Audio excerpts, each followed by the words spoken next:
Hello everyone. एक बार फिर से आप लोगों का स्वागत है टेलवेल इंस्टीट्यूट के यूट्यूब चैनल पर। और आज मैं आप लोगों के लिए लेकर आया हूं क्लास 10th का टॉपिक पावर शेयरिंग, जो कि है डेमोक्रेटिक का सबसे फर्स्ट चैप्टर। बड़ा ही मजेदार चैप्टर है और बहुत कुछ आप लोगों को सीखने को मिलने वाला है यहाँ पर। अब देखिए, पावर आप सबको पता है क्या होता है। पावर मतलब होता है दम, और शेयरिंग मतलब क्या होता है? बांटना। अब जो पावर है उसका बांटना क्यों जरूरी है, या कैसे कैसे कंट्रीज इसको बांटती हैं, ये सारी चीजें हम लोग इस चैप्टर में पढ़ने वाले हैं। ओके, सो अगर आप लोग चैनल पर बिल्कुल नए हैं तो वीडियो को देख लीजिए, उसके बाद मन करे तो भाई सब्सक्राइब कर देना और लाइक कर देना, नहीं मन करे तो वीडियो एटलीस्ट देख लीजिए, लेकिन देखने के बाद ही किसी निर्णय पर आइएगा। ओके, चलिए तो विदाउट वेस्टिंग टाइम शुरू कर देते हैं हम लोग अपना चैप्टर पावर शेयरिंग। चलिए, पावर शेयरिंग में सबसे पहले हम लोगों ने यहां पर एक एग्जांपल लिया है। ओहो क्या बात है, मस्त सी फोटो आई है। किसकी? बेल्जियम की। आहा, मजा आने वाला है। अब बेल्जियम की फोटो क्यों दिखाई है? बेल्जियम एक छोटी सी कंट्री है। कहां पर है? वेस्टर्न यूरोप में, याद रखिएगा। हैज बॉर्डर विद फ्रांस, जिसका बॉर्डर जो है वो किसके साथ में आ रहा है? फ्रांस के साथ में। Shares border with France, Netherlands, Germany and Luxembourg. ये चारों आपको याद रहने चाहिए कि जो बेल्जियम है वो अपनी बाउंड्री किन किन कंट्रीज के साथ शेयर करता है। किसके साथ शेयर करता है? फ्रांस के साथ, नीदरलैंड के साथ, जर्मनी के साथ और लग्जमबर्ग के साथ। Area equal to that of the Indian state of Haryana, मतलब कि लगभग लगभग बहुत छोटा सा है, और लगभग हमारे इंडिया के हरियाणा जितना सा है ना, इतना सा बेल्जियम है। ठीक भी है यार, छोटी सी कंट्री अपने मजेदार है ना। और पॉपुलेशन जो है वो लगभग लगभग कुछ 1 करोड़ होगी, मतलब एक काफी छोटी कंट्री कह सकते हैं हम इसको, मतलब हरियाणा की जितनी है 1 करोड़ पॉपुलेशन है, बहुत छोटी कंट्री है। अब आइए, what is an ethnic group? An ethnic group is a group of people whose members identify with each other through a common heritage consisting of a common language. अब एक एथनिक ग्रुप क्या होता है? कि ऐसा ग्रुप जैसे कि होता है ना अपने भाषा वाले लोग, जैसे कि मान लीजिए हिंदी वाले, आप कहीं बाहर जाएं और आपको हिंदी बोलने वाला मिल जाए, तो ऐसे हिंदी बोलने वाले 50 लोगों ने एक ग्रुप बना लिया, पंजाबी बोलने वाले 50 लोगों ने एक ग्रुप बना लिया, तो ये एथनिक ग्रुप हो गया, जो कि एक जैसा कल्चर, क्या बोलते हैं, जैसे लोहड़ी है तो सारे के सारे पंजाबी एक साथ मना रहे हैं, और क्या बोलते हैं, अगर वो आ गया क्रिश्चियनों का कौन सा त्योहार होता है, क्रिसमस आ गया, तो वो सब एक साथ मना रहे हैं, एक जैसी लैंग्वेज बोल रहे हैं, सारी चीजें, तो उनको हम एक एथनिक ग्रुप, एक नाम दे सकते हैं एथनिक ग्रुप। ठीक है ना। चलिए, अब तो एथनिक ग्रुप आपको समझ में आ गया, the people who shares a common heritage, a common language, a common tradition and culture. Okay, चलिए, then आता है 59% lives in the Flemish region and speak Dutch language. ये बड़ा इंपॉर्टेंट सा पार्ट है। यहाँ पर 59% लोग जो हैं वो कौन है? डच लैंग्वेज बोलने वाले। वो क्या बोलते हैं? डच लैंग्वेज बोलते हैं। 40%, 40% people live in the Wallonia region और स्पीक फ्रेंच। अब यहाँ पर क्वेश्चन हमारा क्या है? 59% जो लोग बेल्जियम में हैं वो कौन सी लैंग्वेज बोल रहे हैं? डच लैंग्वेज बोल रहे हैं। 40% जो लोग रह रहे हैं वो कौन सी लैंग्वेज बोल रहे हैं? French language. अब बचे 1%, बचे हुए 1% कौन सी लैंग्वेज बोल रहे हैं? जर्मन बोल रहे हैं। तो इसको याद रखिएगा, 59% कौन सी लैंग्वेज बोली उन्होंने? 59% लोगों ने कौन सी लैंग्वेज बोली? डच। तो डच स्पीक पीपल कितने हो गए? 59%। ओके, इसके बाद फ्रेंच स्पीकिंग पीपल कितने हो गए? 40%। और जर्मन स्पीकिंग लोग कितने हो गए? 1%। याद रहेगा बहुत आराम से। चलिए, तो यहां पर आते हैं, ये उन्होंने हम लोग को दोनों रीजन दिखाए हुए हैं, फ्लेमिश रीजन एंड वैलोन रीजन। अब देखिए, इन द कैपिटल सिटी, अब जो बेल्जियम की कैपिटल है जिसका नाम है ब्रुसेल्स, याद रखिएगा, बिल्कुल मैं बता रहा हूं आपको, वीडियो अगर आप लोगों ने लास्ट तक देख लिया ना, आपको इस चैप्टर में फुल मार्क्स मिलने वाले, इतना आराम से मजे से समझाने वाला हूं। ओके, अब जो ब्रुसेल्स है वहां भाई उल्टा हो गया यार। अब यहां पर आप देख रहे थे जो मेजोरिटी थी वो किनकी थी? डच स्पीकिंग लोगों की। या उल्टा हो गया, ब्रुसेल्स में 80% लोग क्या बोल रहे हैं? फ्रेंच। कंट्री के अंदर सिर्फ 40% लोग फ्रेंच बोल रहे हैं, लेकिन जो कैपिटल सिटी है वहां कितने? 80% लोग बोल रहे हैं फ्रेंच, और सिर्फ 20% लोग जो है वो डच स्पीकिंग। मतलब कि कंट्री के अंदर मेजोरिटी है डच स्पीकिंग लोगों की, लेकिन कैपिटल के अंदर मेजोरिटी है फ्रेंच स्पीकिंग लोगों की। ठीक है, चलिए, अब प्रॉब्लम्स आ जाती है in Belgium. The minority, majority और माइनॉरिटी शायद आप लोगों को पता होगा, फिर भी मैं एक बार बता देता हूं। मेजोरिटी मतलब जो जिस भी चीज के लोग ज्यादा होते हैं तो वो एक मेजोरिटी फॉर्म करते हैं, और जिस चीज के लोग कम होते हैं वो माइनॉरिटी। अब जैसे कि मान लीजिए हमारे यहाँ पर हिंदू लोग जो है वो मेजोरिटी फॉर्म करते हैं क्योंकि ज्यादा है, क्रिश्चियंस लोग माइनॉरिटी फॉर्म करते हैं क्योंकि वो कम है। ओके, इस तरीके से मान सकते हैं। जैसे मान लीजिए क्लास के अंदर 20 लड़के हैं, 5 लड़कियां हैं, तो मेजोरिटी किनकी है? बॉयज की। माइनॉरिटी किनकी है? गर्ल्स की। अब यहां पर minority French speaking community was relatively rich and powerful. अब यहां पर जो माइनॉरिटी है फ्रेंच स्पीकिंग लोगों की, वो लोग रिलेटिवली क्या है? रिच है और पावरफुल है। This was the resented by the Dutch speaking community who got the benefit of economic development and education much later. इस वजह से क्या होता है कि कैपिटल सिटी के अंदर जो डच स्पीकिंग लोग हैं उन लोग को थोड़ा सा प्रॉब्लम होती है, क्योंकि वो माइनॉरिटी में आ जाते हैं वहां पर। ठीक है, अब यहां पर देखिए, जब इंसानों को प्रॉपर चीजें नहीं मिलेंगी तो क्या होगा? फिर यहां से प्रॉब्लम्स आना स्टार्ट होगी, मतलब विध्वंस शुरू होगा, रिवॉल्यूशन शुरू हो जाएगा। This led to the tension between Dutch speaking people and French speaking people. अगर दोनों को बराबर की चीजें मिल रही होती तो काहे का टेंशन था भाई, सब बढ़िया चल रहा था। लेकिन क्या हुआ? अब यहाँ पर किसी को, अब मेजोरिटी वालों ने क्या किया, मान लीजिए कि कोई मेरी कम्युनिटी का आएगा तो मैं उसको हेल्प कर दूंगा, तो क्या होगा? यहाँ पर मेजोरिटी वालों को फायदा मिल रहा था। अब यहां से टेंशन शुरू होती है, दिक्कत शुरू होती है। The tension between the two communities was more acute in Brussels. Brussels के अंदर और दिक्कत, सिटी जो देश है वो हमारा अलग चल रहा है। अब देखिए, ये तो बात हो गई बेल्जियम की। चलिए, बेल्जियम की पूरी हिस्ट्री आप लोग को एक बार में याद हो गई होगी, दोबारा से एक बार छोटा सा रिवीजन कर लेते हैं। क्या? बेल्जियम अपनी जो बाउंड्री है वो 4 अलग अलग कंट्रीज के साथ शेयर करती है, याद रहना आपको। अब यहाँ पर प्रॉब्लम क्या हुई कि बेल्जियम सिटी के अंदर 59% कौन था? Dutch speaking people. 40% कौन थे? French speaking people. 1% कौन थे? German speaking people. लेकिन उसकी जो कैपिटल थी कौन सी थी? ब्रुसेल्स। ब्रुसेल्स के अंदर 80% कौन था? French speaking people. 20% कौन था? Dutch speaking people. और इसकी वजह से क्या हुआ? टेंशन क्रिएट हुई। टेंशन क्रिएट हुई तो क्या हुआ? लड़ाइयां, झगड़े, प्रॉब्लम्स, ये सारी चीजें। चलिए, अब हम लोग दूसरा एग्जांपल ले रहे हैं यहाँ पर श्रीलंका का। एक्चुअली यहाँ पर हम लोग कैसे पढ़ने वाले हैं चैप्टर को? पहले हम लोग पावर शेयरिंग क्यों जरूरी है, यहाँ पर हम 2 एग्जांपल्स के थ्रू पढ़ने वाले हैं। अब आ जाते हैं हम श्रीलंका पे। अब श्रीलंका के बारे में हम पढ़ते हैं। An island nation, island nation है जैसा कि आपको पता है, इंडिया के सबसे नीचे पड़ता है, on the southern coast of Tamil Nadu. Tamil Nadu के जस्ट नीचे श्रीलंका आता है, सबको पता हुआ है। पॉपुलेशन जो है वो लगभग लगभग कुछ 2 करोड़ है। Like other nations in the South Asia region, Sri Lanka has a diverse population. ठीक है, तो बाकी डाइवर्स पॉपुलेशन का मतलब क्या होता है? जैसे आपने सुना होगा, India is a diverse country of diverse population, right? Diverse मतलब अलग अलग तरीके के लोग रहते हैं, अलग अलग लैंग्वेज के, अलग अलग कल्चर से। इंडिया के अंदर डाइवर्सिटी है क्या? हिंदू भी रहते हैं, मुस्लिम्स भी रहते हैं, ओके, मराठी बोलने वाले लोग भी रहते हैं, कन्नड़ बोलने वाले भी रहते हैं, ओके, मलयालम बोलने वाले, तो बड़ी सारी डाइवर्सिटी। तो इसी तरीके की डाइवर्सिटी जो है वो श्रीलंका के अंदर है। Sri Lanka has a diverse population, जैसा कि मैंने अभी अभी आप लोगों के साथ डिस्कस किया। अब यहां पर एथनिक कॉम्पोजिशन आती है 2 के साथ। एक है तमिल स्पीकर्स, दूसरे हैं सिन्हाला स्पीकर्स। ये परसेंटेज आप लोग याद रखिएगा। तमिल स्पीकर्स कितने हैं? 18%। और सिन्हाला स्पीकर्स कितने हैं? 74%। Tamil natives of the country are called Sri Lankan Tamils. अब जो तमिल स्पीकर्स हैं, जो तमिल नेटिव्स हैं, उनको हम एक नाम देते हैं श्रीलंकन तमिल्स, ये कि 13% है। Indian Tamils whose forefather came from India as plantation workers. अब जो इंडियन तमिल्स है वो कौन है? इनको हम प्रॉपर मतलब श्रीलंकन नहीं मानते ये लोग। क्यों? ये बोलते हैं कि तुम लोग रेफ्यूजीज हो, मतलब आप लोग जो है बाहर की कंट्री के हो, यहां पर आकर बस गए हो, तो तुम लोग ना प्रॉपर श्रीलंकन नहीं हो। जो श्रीलंकन तमिल्स हैं वही प्रॉपर तमिल्स हैं, राइट? चलिए, तो ये एक प्रॉब्लम यहां पर शुरू होती है। अब देखिए, रिलीजन एंड एथनिसिटी। अब यहां पर कौन से रिलीजन वो लोग फॉलो कर रहे हैं? बुद्धिस्ट, हिंदू और मुस्लिम, क्रिश्चियनिटी। अब जो लोग बुद्धिस्ट है वो कौन सी लैंग्वेज बोल रहे हैं? सिन्हाला लैंग्वेज बोल रहे हैं। जो हिंदू और मुस्लिम है वो कौन सी लैंग्वेज बोल रहे हैं? तमिल लैंग्वेज बोल रहे हैं। और जो क्रिश्चियन वाले हैं वो भी तमिल और सिन्हाला लैंग्वेज बोल रहे हैं। मतलब यूजुअली अगर हम देखें तो 2 लैंग्वेजेस यहां पर हमारी ज्यादा दिख रही है। कौन सी? तमिल और सिन्हाला। तो मेन लैंग्वेजेस कौन सी हुई? तमिल और सिन्हाला। ये आपको याद रखना है, श्रीलंका के अंदर मेन लैंग्वेजेस है तमिल और दूसरी सिन्हाला। ठीक है, आगे बढ़ते हैं। अब हम बात करते हैं मेजॉरिटी इन श्रीलंका। मेजॉरिटी कौन फॉर्म करता है, कैसे फॉर्म करता है? ठीक है, चलिए आइए।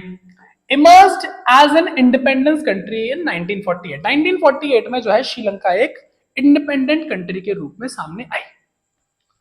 But since Sinhala speaking people were in majority in Sri Lanka, they also the government as leaders. लेकिन यहां पर मेजॉरिटी किनकी थी? श्रीलंकन सिन्हाला स्पीकिंग लोगों की।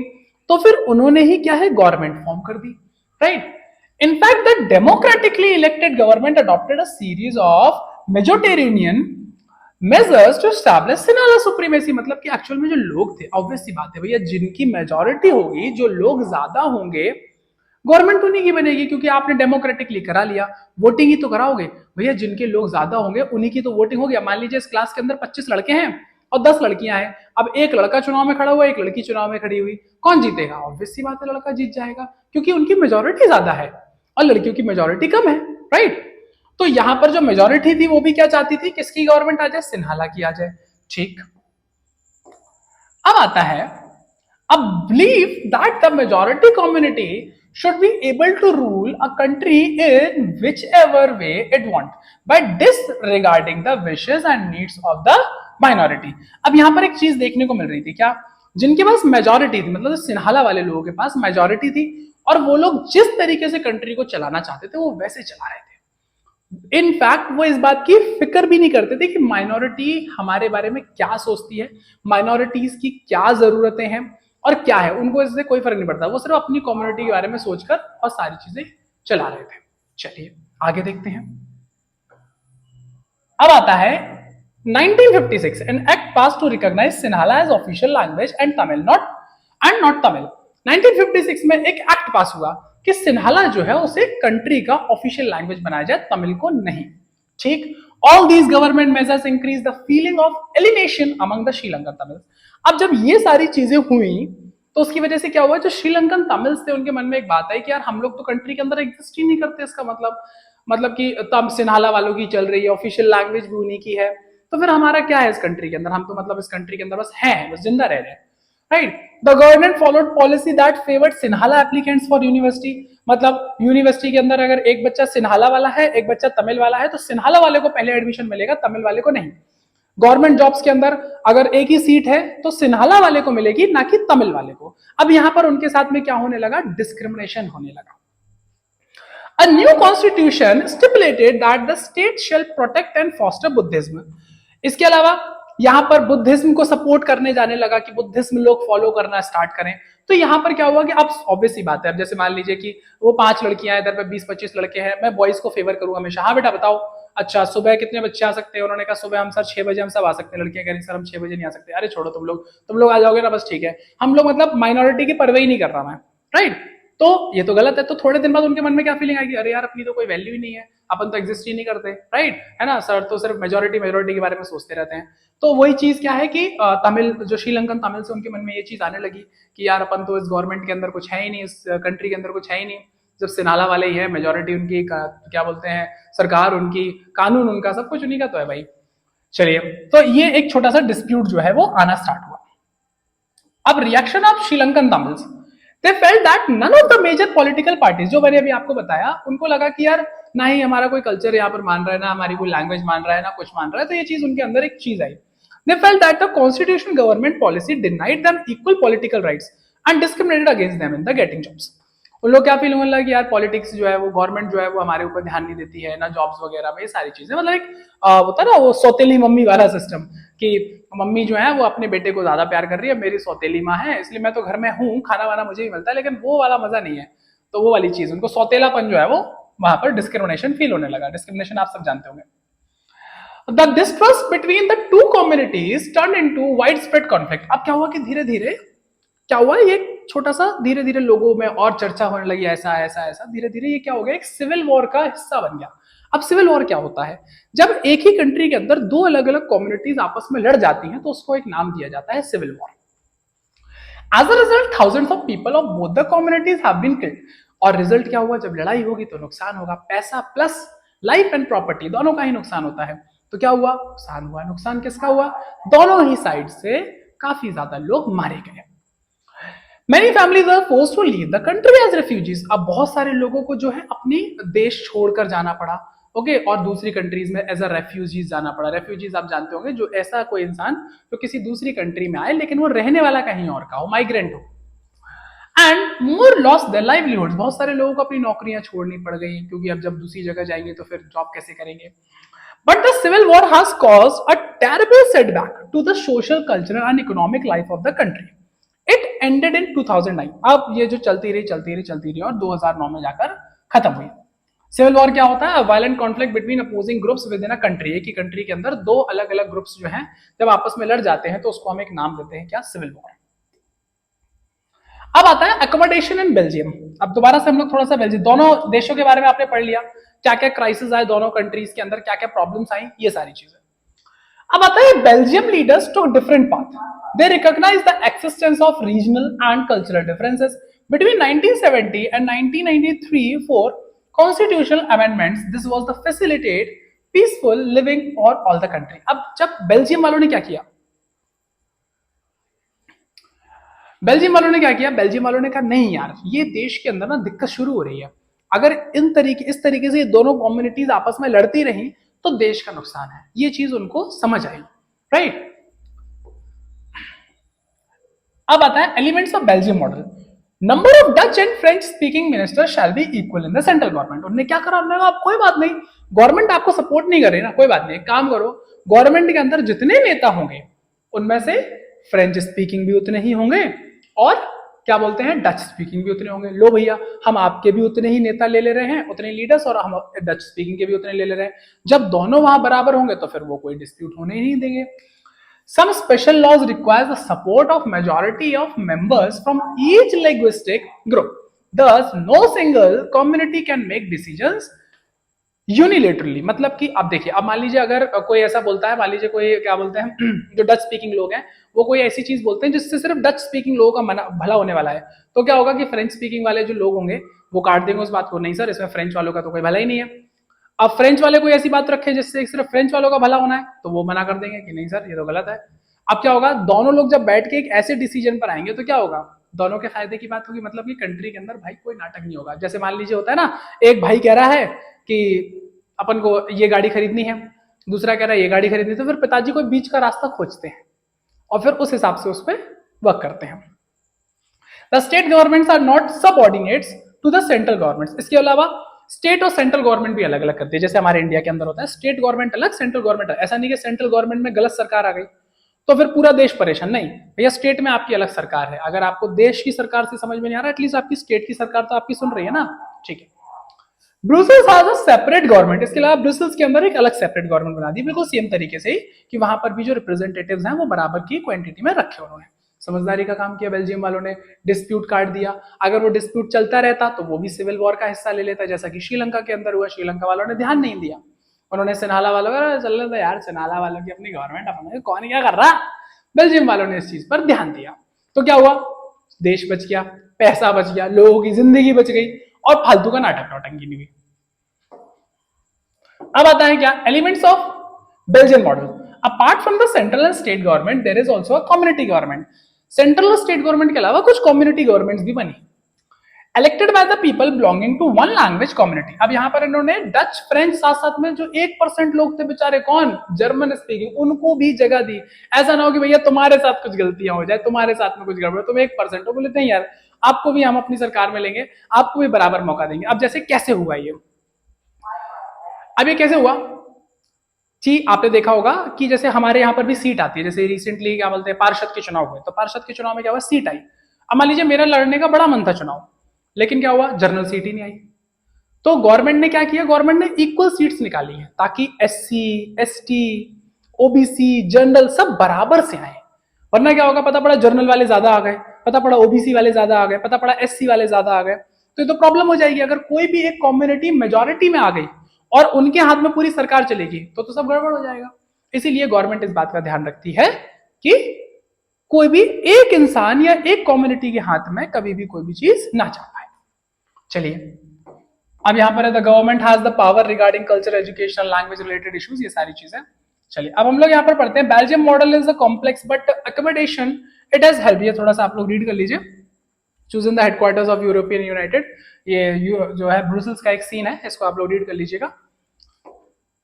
Then comes to what did we learn। अब हमने यहां से क्या सीखा, अब यहां से एक्चुअल में आपका जो चैप्टर है वो शुरू होता है। हमने इससे क्या सीखा, फ्रॉम बेल्जियम, बेल्जियम से हमने सीखा the Belgium the leaders have realised that the unity of the country is possible only by respected the feeling of interest of different communities and region. अब इस बेल्जियम से हमने सीखा कि देखो, अगर हमें अपने कंट्री के अंदर सुख शांति और तरक्की चाहिए तो हमें हर एक नागरिक को महत्व देना पड़ेगा। मेजॉरिटी माइनॉरिटी से कोई मतलब नहीं है, हर एक इंसान को बराबर का हक देना पड़ेगा, राइट। गवर्नमेंट को सबको इक्वल तरीके से ट्रीट करना पड़ेगा, तभी देश की तरक्की होगी और फालतू के डिस्प्यूट्स नहीं होंगे।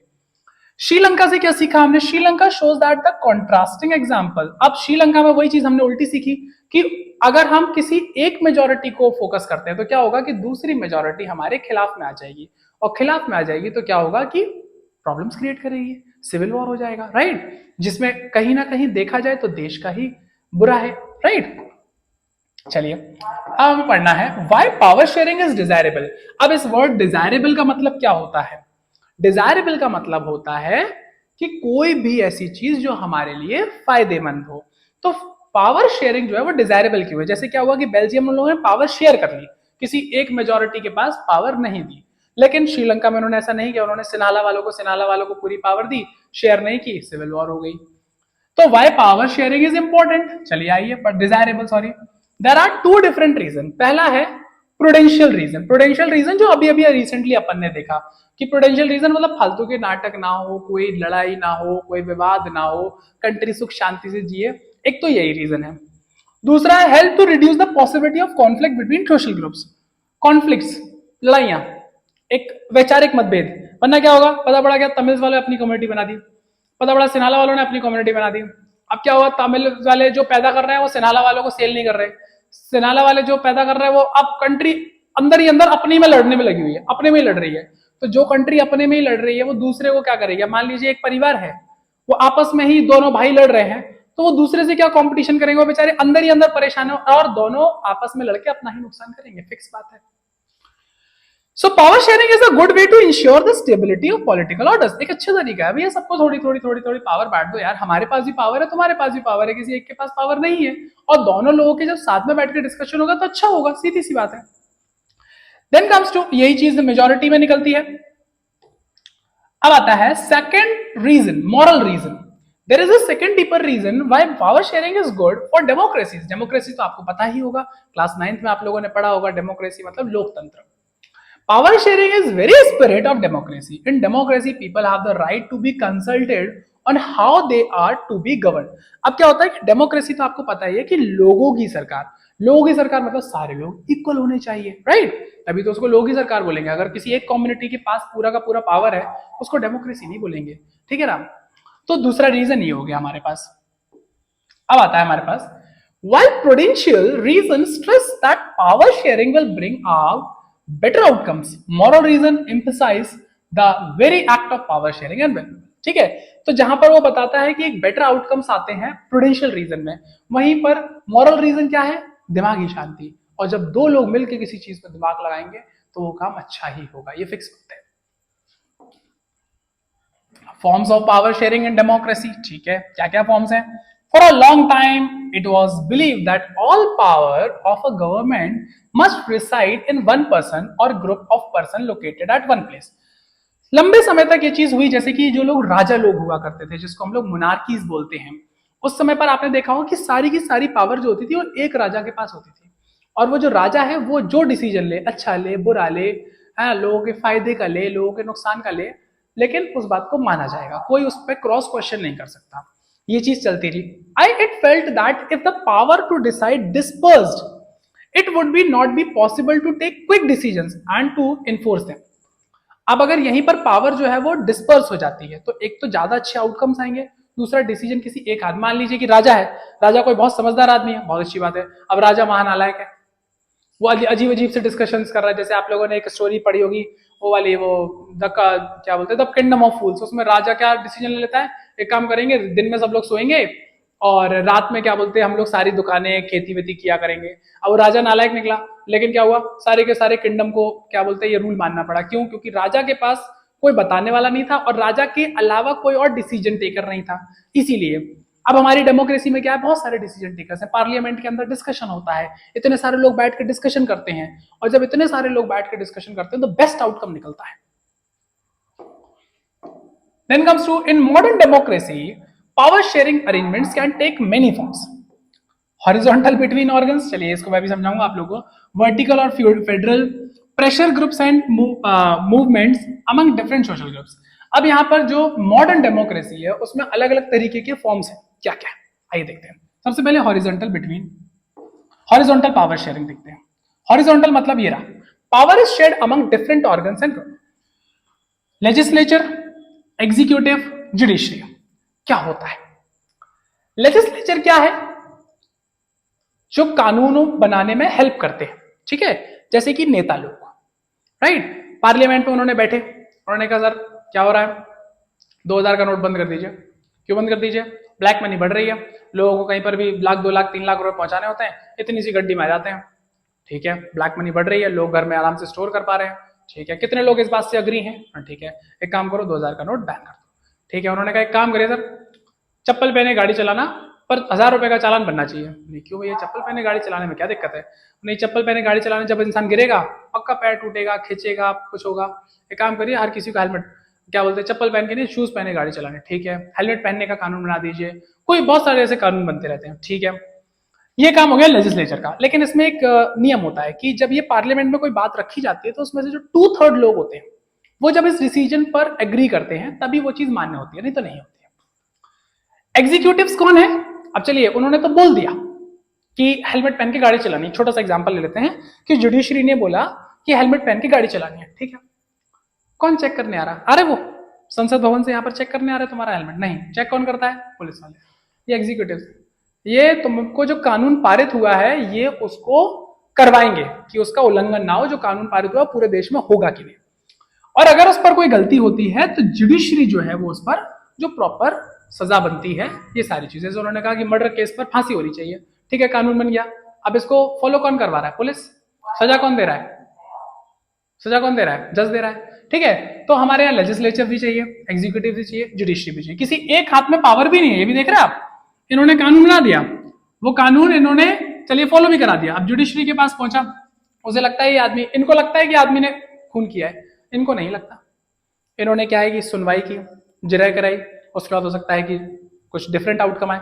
अब किसी एक आदमी के हाथ में अगर हम पूरी पावर देते, वो बोल देता है इसने मर्डर किया, इसको फांसी पर टांग दो, वो बेचारा निर्दोष होकर फांसी पर टंग जाता, राइट। अब आता है वाई कॉल्ड हॉरिजॉन्टल।